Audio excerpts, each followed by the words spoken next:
Dear faithful listeners, I wanted to start an intro like Bridgerton. If anybody out there watches Bridgerton, that's how they start their newsletter. Anyways, this episode today is going to be a little different. It's just Kyle and I back to our original status, as you will. And we're going to talk today about comfort. And I really feel like this episode is as much for you guys as it is for me personally, but this really is going to be towards anybody who wants more out of life, more out of leadership, more out of themselves. And we're going to talk about how comfort is the enemy of growth and how comfortable and how comfort feels safe and it feels responsible and it feels earned sometimes. But comfort is also where growth quietly dies. And I think for me, a lot of times comfort in that rut, not even a rut, just a routine, just the routine of comfort and every day and having systems in place that kind of keep things running and going and that monotony of everything, it reduces anxiety. It keeps the status quo. And if you've got a place where you're comfortable, it's like, oh, here I am in this place of status quo and things are running smoothly and efficiency. But what does that do for growth? And if you're not constantly growing, that's okay. But there is a time and a place where we need to kind of keep the ball moving and keep it kind of pushing forward. And what do you do when that happens and how do you prevent it? And we'll just brainstorm a lot of different ideas. Yeah, I think when we look at comfort, I mean, immediately we think, couches and movies and Netflix. And I think we're going to take it a step further here today and talk a lot more about, just your daily routines, whether it's, the familiar stuff with your family, work, everything, the things you do that are predictable outcomes. That's a big one. Avoiding real conversations, staying where you're competent, I think is easy for a lot of people to do. And then choosing peace over progress, and sometimes that's okay. Sometimes we battle and we go through long portions of life where we're grinding, and sometimes I think we even did an episode before where and we don't want to confuse this, where we said it's okay to coast, and there are, I think, times where we have to coast, but those should be shortened times, almost like a sabbatical. You set an end date and a start date and an end date, and then we go forward. But like, we look at comfort as more of a global term. Like, are you comfortable in your life? We're recording this. It's not going to post, but we're actually recording it on Groundhog's Day. So is your life like Groundhog's Day? Very predictable, very routine. And like you said, when you open, right, it reduces a lot of anxiety and feelings because it's safe. Can growth really happen in those areas?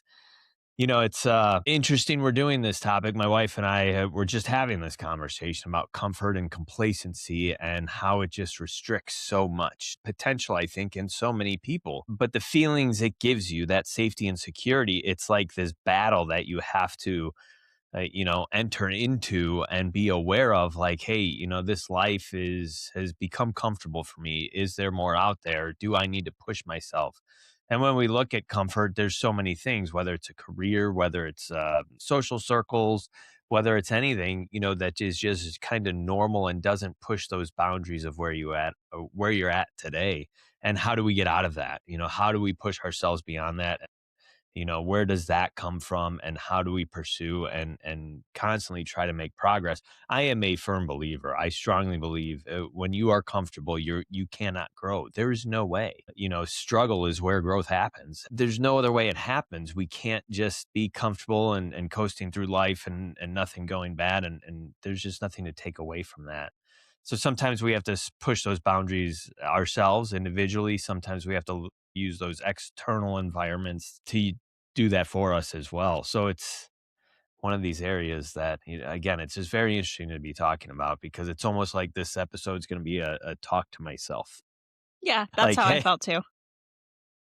hey, you, It's a pep talk. in the camera, I'm talking to you, right? Like, you're the guy that I need to talk to. Like, we need to start pushing these boundaries and get out of these comfort areas, because it just kills growth. And I think so many people out there, I think everybody out there on the face of this earth has something to give and something to do, and sometimes the comfort of the lives that we have established prevents us from doing those bigger things. Yeah, and I think about it for me and the podcast because we've kind of not coasted on the podcast, but, we've had a routine of, it's me and you, and we pop on here once a week. We publish an Yeah. episode. We've been talking about doing video forever and ever and ever. And then we finally got that going. And then Teeks was kind of like this just, launching point for us to really start to grow and work more on this. And I've really been trying to push myself that in order for this to grow, which we want it to, I have to do more work.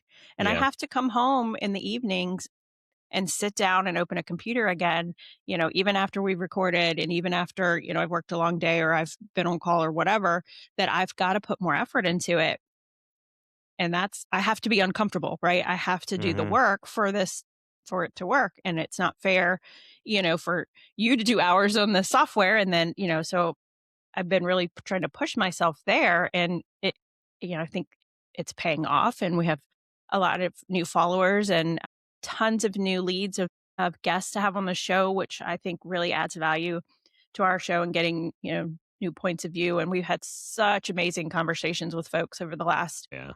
few weeks. Just I can't wait for all of that content to be released. So, it's you've got to put the work in and you have to decide, to step outside of what's comfortable in your routine to make things happen. But that's for everything, right? That's Oh, yeah. for health and fitness and, career goals and, when you're feeling like you're tired, but you're not quite fulfilled, you're not developing any new skills, just kind of that comfortable rut that you get in. So that's kind of where I'm at. And it's, my health and fitness, like working out regularly, eating decently, but like not pushing myself any harder. It's just all the things. So Yeah, it's you talk about the podcast and just a little side note for all our listeners. Carrie and I really hate the tech side of stuff and the socials and all that stuff.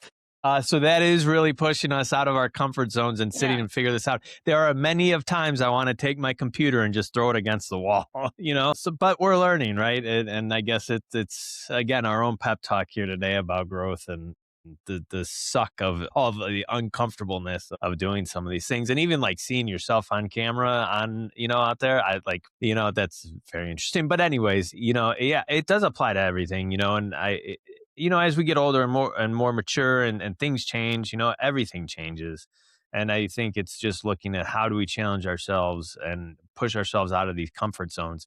It's just so interesting when you look at yeah, I look back at my life and through childhood, teenage years, and all this stuff. And, everything that was always just taught and beat down beat into us. Like your goal is to get a job, make money, and like it was very just black and white, growing up, do this A, B, and C, and then you're good. And like here you are. And you could call it a midlife crisis, I guess. But for all you young people, maybe you don't have to go through this. It's like all of a sudden you wake up and you're like, man, that was a lot of work and, like, it's boring now. Like, what happened? Like, I did all the things. I checked all the boxes that was beaten into my head through the early years of my life. Do these things, you'll be fine, you'll be success. And I think as we have this conversation, it's almost redefining what success is. Success isn't about titles and money. Some people might think so. I don't. No, it's about purpose and challenge and struggle and overcoming and growth and what you can give back to this world. And I think that's as you get older and you start realizing things, and maybe that's why it happens midlife. I don't know. It's just very interesting to look back and then it's okay. So now we're here and now what? How do you overcome that? And how do you get in those circles of people that are going to push you? And I think, talked about Teeks and just to constantly throw them out. But, we look at what happened at Teeks for me and you over the course of 4 years, but then this year, and then we podcast and it's like that wave and that empowerment that they gave us was like, okay, this is it. Let's go, and it's almost like we needed that kick in the butt and they gave it to us. So it's good to have those external motivations outside of just yourself. Cause sometimes it's hard to, for me to go sit and talk to my wife about, how do you going to challenge me to get me out of my comfort zone, which could be very, she's like, well, what do you want me to do? For her, I know you saw, but for her, she's been working on a photography thing for many years, 8, 9 years now, and a lot of self doubt through those years. I wish, like, as looking back on that, like, we just somehow documented her entire story. And I'm sure we could go back because it's very motivational to see that she just launched her website on photography. But I think, I bought her a camera for her in like 2016, maybe before that, and was like, "Hey, here you go. Like, do this. You're good at it." But it took like 8 years for her to finally like, all right, I can do this as a business. To have that confidence, but it was like constantly me like pushing her, and then pushing her too much, and then she get mad at me. You know, but, and it's keeping that pedal. But, I think a lot of people when we look at leadership roles, especially when we look at our culture within the fire service, I think sometimes it's hard. We don't necessarily have those people. You look at our industry and it's a lot of type A personalities. You look at, higher level leadership roles, their circles are very small within their organizations. Sometimes they could be the top person. So there's no one to kind of push that. So how do we develop that uncomfortableness in our own lives when there's nobody around is really, the one challenge that, I look at. How do you overcome that, and what do you do? Yeah. And for me too, it's thinking about comfort and discomfort in kind of different ways because, comfort, the opposite, and being thinking about discomfort is, well, man, now I got to learn something new. So like Yeah. for us lately, it's been all the tech side of this stuff, and it's like, man, it's so frustrating to not be good at it. It's Yeah. so Totally, frustrating. dude. And man, Kyle asked me to do the intros and outros, the videos on for, because before we had intros and outros that go just, um, before we had video. So now we needed some video ones. And so I sat down to do that one one day, and I had to give up. I was like, this is ridiculous. Why can I not figure this out? And it's because God makes something happen when you turn 40 where you can no longer do technology. It's just the way it happens. And so I had to stop and come back later. And I'm like, I had to sit back in that discomfort and sit down and be like, you're doing this. You are figuring this out. You have to. You don't have a choice. So it's like, okay. And I did. I finally figured it out. And now it's so easy. I'm like, why was that so difficult? But, and it's also, for me, discomfort is having to be bad at something again. Yeah. Because especially in our industry, and there's so many industries out there where it takes so long to develop the skills because we're required to be good at so many different things, and you're constantly training and constantly learning. And then you get to a place and you're like, okay, I can breathe a Yeah. little. It's like, Yeah. I don't want to go back to being bad at something again. No, thank you. I Yeah. did that for a long time. Like, can we just stay here? And so it's kind of reframing that everybody that starts something new is bad at it. Not everybody. Some people are naturally good at Yeah. some things, but like for the most part, like if you're going to start and you want to learn something, you're going to have to be comfortable being bad at it for a little bit and not giving up and just sitting in that. And that's hard for me because I'm like, okay, I want to learn this today and move on. And, my attention span is that way. But so you just really have to pick and choose like that discipline over comfort and easiness to get past that. And that's what I have to tell myself. Like, and the older I get, the better I am about walking away for a little bit and going, instead of just, because I am so hard headed. Like sometimes in the past, I would just try to grind and grind and grind at something that wasn't working. And that's, the definition of insanity. And then now it's like, okay, I need to walk away from this, come back, maybe even try it in a different environment, try it at a different place. And that's usually what works for me is stopping and trying again in a different place and a different mindset or a different day or a different time of the day. And that helps me a ton because you're always, if you're going to grow and you want to continue to grow, you always have to be willing to give something up. Right. You have to either be willing to have hard conversations with someone about yourself, like you have to be willing to accept feedback to grow, and that's hard, or you have to be willing to put in, hard physical work or hard mental work or give up time, which for me, that's usually what it is. And that's usually the hardest part for me is giving up, giving up time. when time is precious for everybody. Yeah. Yeah, I like how you said, you have to be willing to not be good at something again. And I mean, you hit it. The older you get, you don't want to go back there, and because it brings up vulnerability again, right? You have to become vulnerable and not knowing what you're doing and learn from somebody who might be younger than you and or et cetera, et cetera. And it's just, yeah, I recently just kind of for a peace of mind, and I needed something just to kind of check out. I started guitar lessons, and as we're having this conversation, I'm like, "That's the thing." Like, I look at my instructor, I'm like, "Why can't I do that?" And Yeah. he's like, "You've been doing this for 2 months. I've been doing it for 25 years." I'm like, "So?"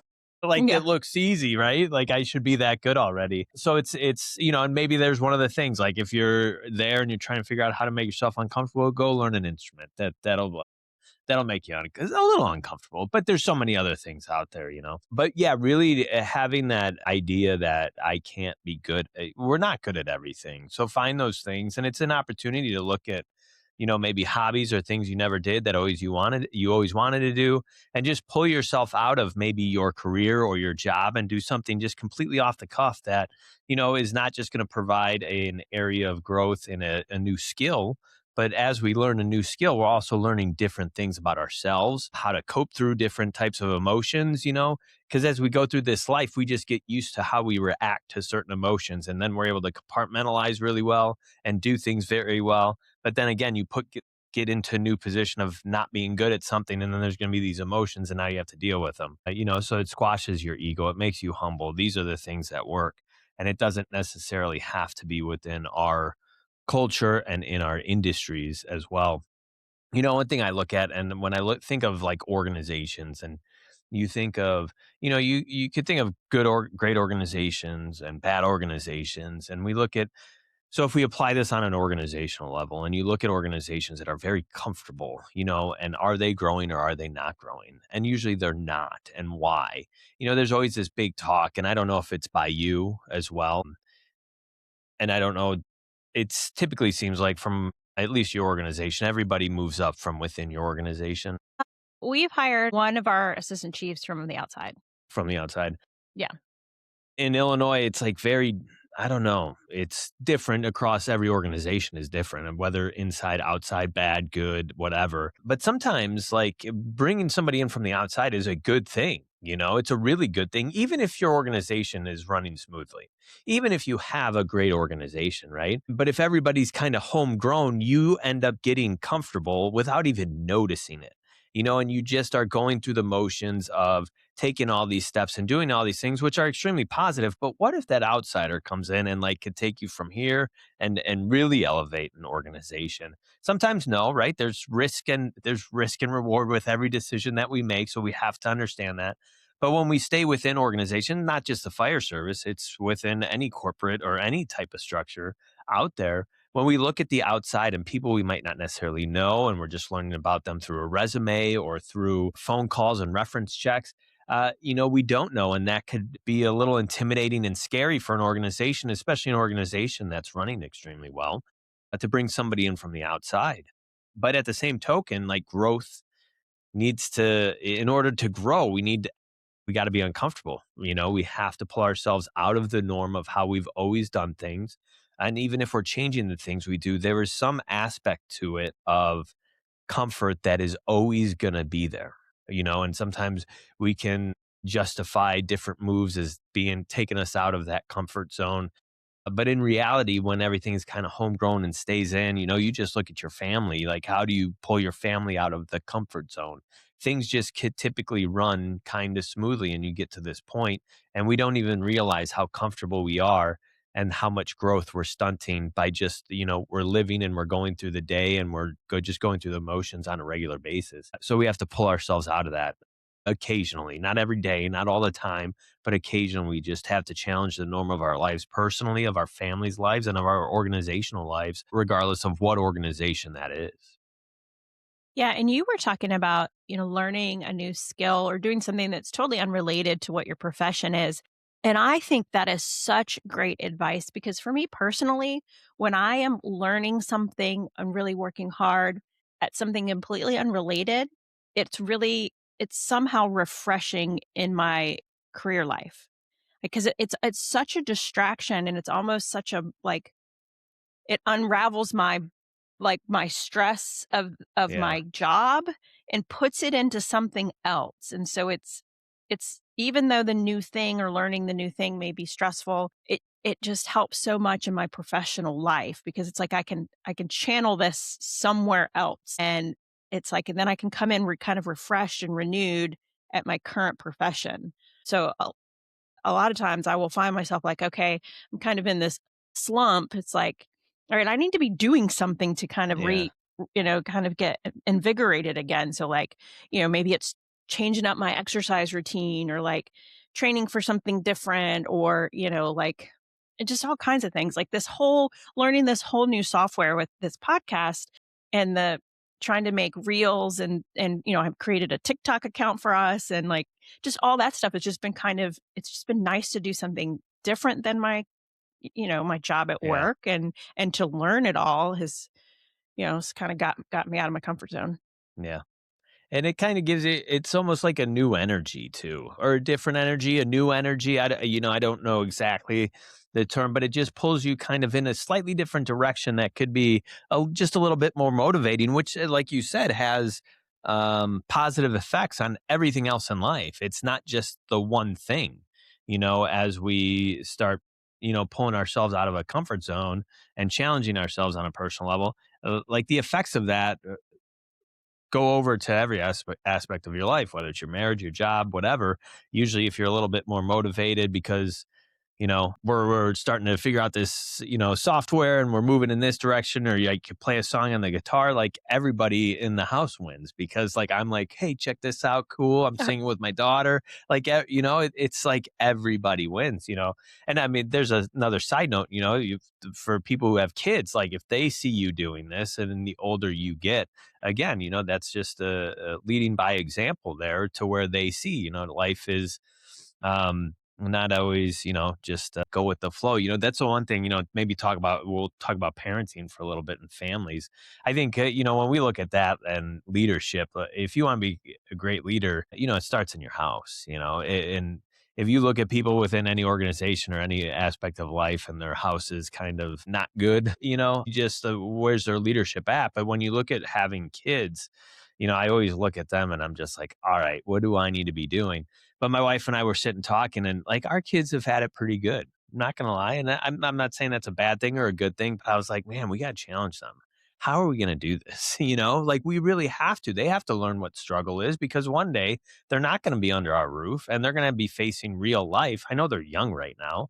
But these are the lessons we have to teach them. And I could do it in a controlled way, hopefully, to where when life throws them a curveball, they're going to be able to hit it out of the ballpark, or they're going to swing and miss, but then build a level of resiliency. So it's almost like, how do I, we've been talking a lot about it, and we're like, how do we do this? How do we make it, how do we make our kids struggle and everything, we're homeschooling now and all that, but they're resilient with that and they're pretty right, nonchalant about that. And so we got one idea. I'm not going to share it yet. I'll tell Carrie off of recording, but I think she knows already. But so there's always these things, and we're like, how do we not? You always think about how do you not screw up your kids, right? I I mean know. that That's the right. scariest thing It ever. really is. And I'm like, we are right now. And it doesn't seem like it because things seem really well. They're very comfortable. It's a pretty easy life for them, knock on wood,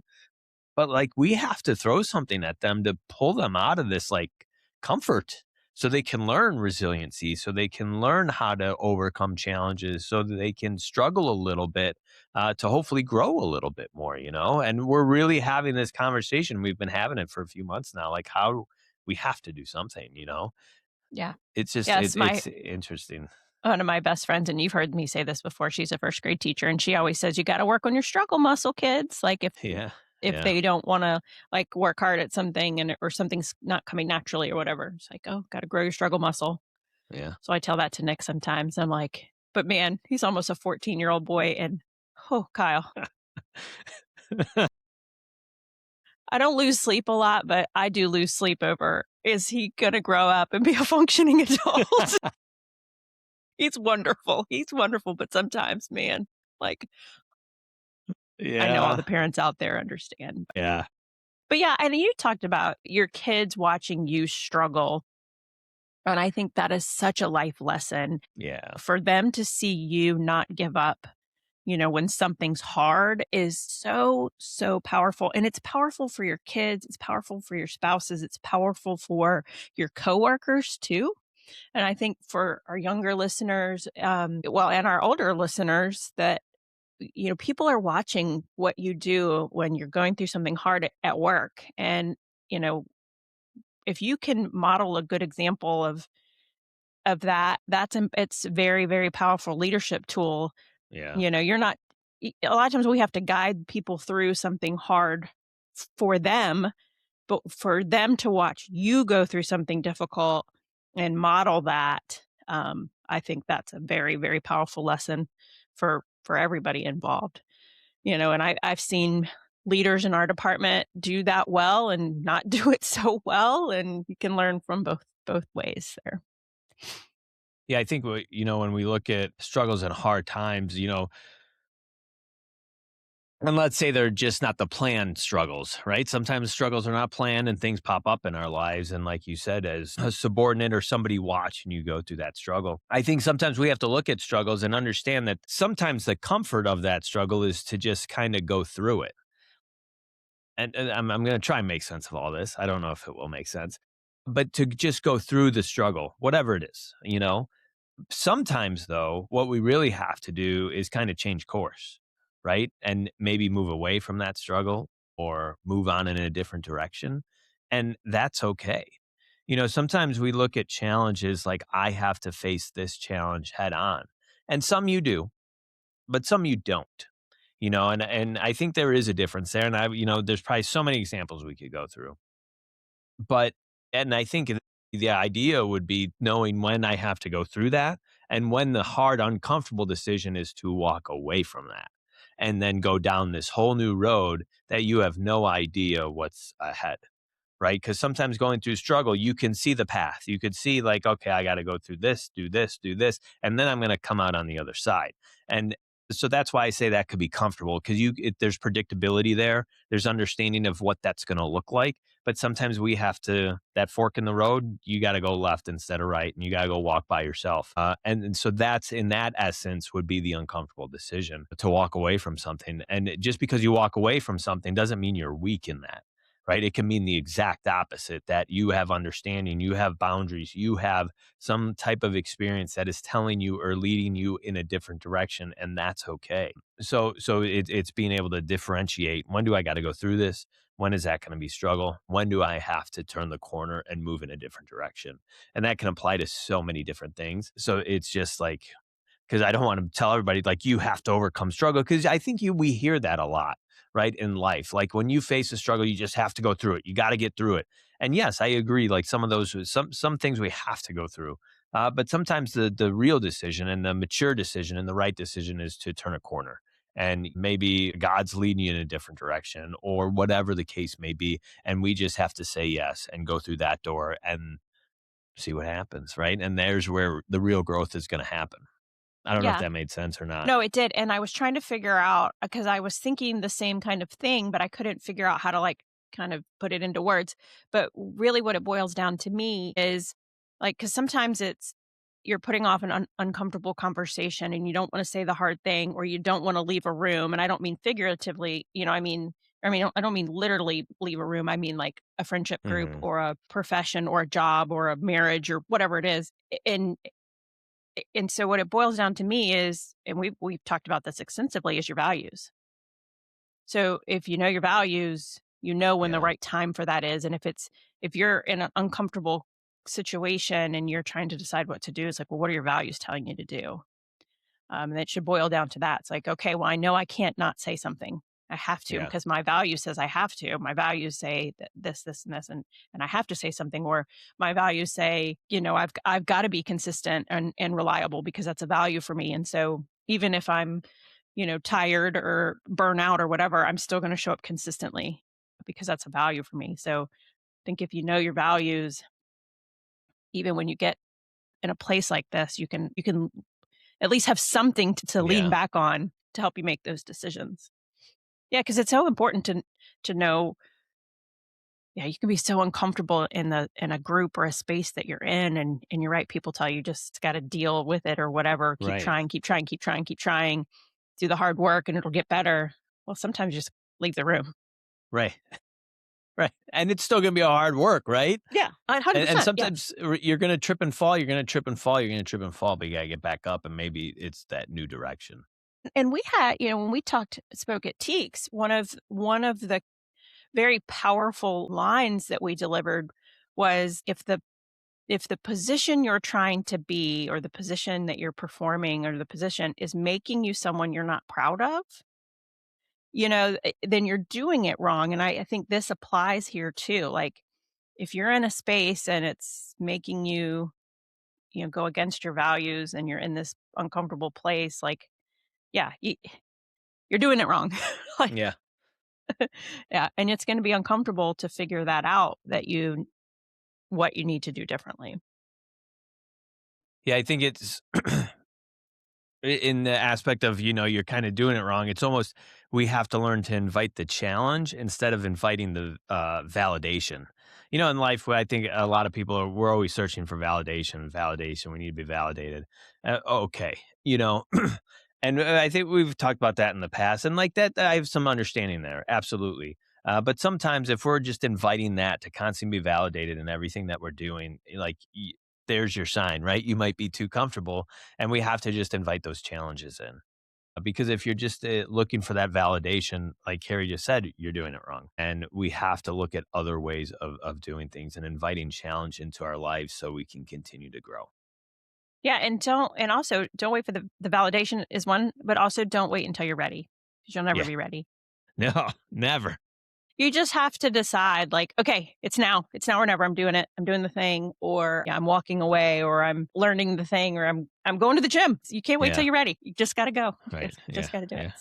And I would challenge all of our listeners, like, this week, do something uncomfortable. Pick something. Do one thing. Don't wait till you're ready. Just be like, "I'm doing it. I'm doing it." And Mel Robbins does the 5, 4, 3, 2, 1 thing. Have you heard her talk about that? I think She's like, when so. you're trying to decide something, she said, like, or you're trying to make yourself do something, like make a decision or get out of bed and not hit snooze or make the phone call. And she says, count down 5, 4, 3, 2, 1, and then you just do it because it like resets your brain somehow. I forget her whole how it works, but and then it just like makes you do it. So try that. Try Mel Robbins' 5-second rule and do the hard thing and let us know. Let us know how it goes. Now I'm going to do the things. Yeah, I'd be curious to hear where have you gotten too comfortable to grow? That is the question. Ask yourself where you've gotten too comfortable to grow, and then start working on making yourself uncomfortable. Yes.